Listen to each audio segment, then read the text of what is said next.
Trevor, good evening. How's the campus going?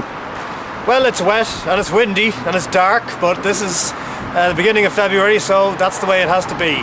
But the issues that are coming up in Swords here are very close to my own heart as a former teacher. People who are newly qualified or just about to be qualified as teachers obviously want to know what has been provided for by the last government in these difficult times. And I can say for definite that education is quite unique in terms of other departments in that it has an increase in funding. Obviously there are greater needs. People are retiring from teaching. People need to be paid. 80% of the Department of Education goes on salaries alone.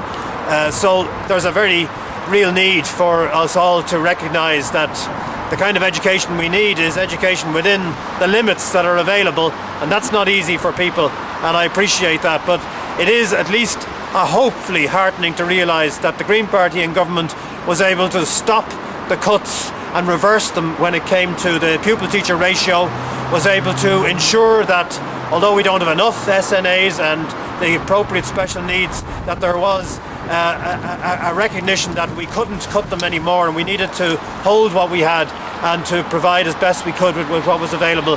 And that in terms of third level education, we were able to say to parents particularly, you will not have college education fees when the Greens are in government. We recognise that commitment is how people budgeted and how they need to be able to, for their children to go to third level to get the education, which is going to get us out of this recession. So ultimately, I'm going door to door.